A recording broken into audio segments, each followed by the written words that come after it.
Assalamualaikum and very good morning. Ingat lagi apa tiga perkara atau tiga komponen penting dalam IoT? Pertama ialah sensor, kedua connectivity dan ketiga ialah aplikasi.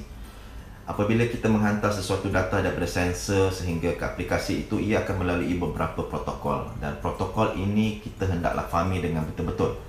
Ia diberi gelaran sebagai 7 layers of OSI. Kalau saya lihat di sini, kita lihat di sini bahawa ada konsep sensor, connectivity dan aplikasi, dan dia melalui 7 layer ini.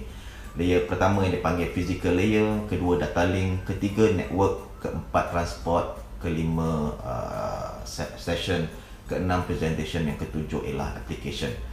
Jikalau kita belajar di universiti, selalunya di fakulti kejuruteraan elektrik, dia hanya menekankan layer pertama hingga layer keempat. Dan jikalau di computer science, selalunya dia akan tekankan layer ketiga hingga layer ketujuh. Tetapi dalam IoT, kalau kita hendak fahami dengan secara betul, kita mesti fahami ketujuh layer tersebut. Sebagai contohlah, apabila kita hendak menulis surat dan menghantar kepada kawan ataupun keluarga kita, apa yang perlu kita buat ialah kita mengambil kertas dan kita menulis surat tersebut dan kita masukkan dalam sampul surat dan diberi alamat. Dan kita menghantar kepada pejabat pos, dan postman akan mengambil surat tersebut dan menghantarnya kepada alamat yang ditentukan. Dan orang di sebelah sana akan membuka surat, sampul surat dan membacanya. Begitu juga dengan perhubungan data. Maklumat yang kita hantar dalam bentuk digital akan dimasukkan dalam satu header dan mempunyai alamat dan dihantar kepada network dan bergantung pada network yang tertentulah. Jadi begitu juga konsepnya ini. Physical layer di mana bentuk surat itu, maklumat itu ditulis. Kemungkinannya dalam bentuk modulation teknik, berbagai modulation teknik yang kita belajar. Dan physical layer mungkin dalam fiber, copper ataupun wireless. Dan layer kedua ialah macam kita belajar Wi-Fi lah. Wi-Fi protokol A02.11, B, G, N dan sebagainya. Dan kemungkinan kita akan hantar dalam guna Zigbee dan macam-macam protokol yang lain.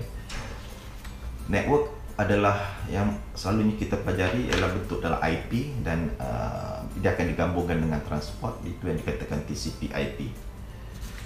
Dalam bentuk session, di mana apabila kita memulakan satu perbualan, ada satu sesi, satu durasi itu, kita akan menghubungi node tersebut dan kata bila tolong angkat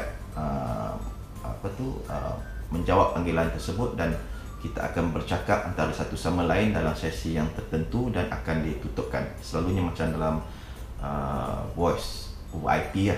Dan presentation, kita lihat di mana maklumat akan di-encryptkan, so untuk buat security. Dan aplikasi ialah di mana kita akan lihat dalam bentuk dashboard ataupun mobile app.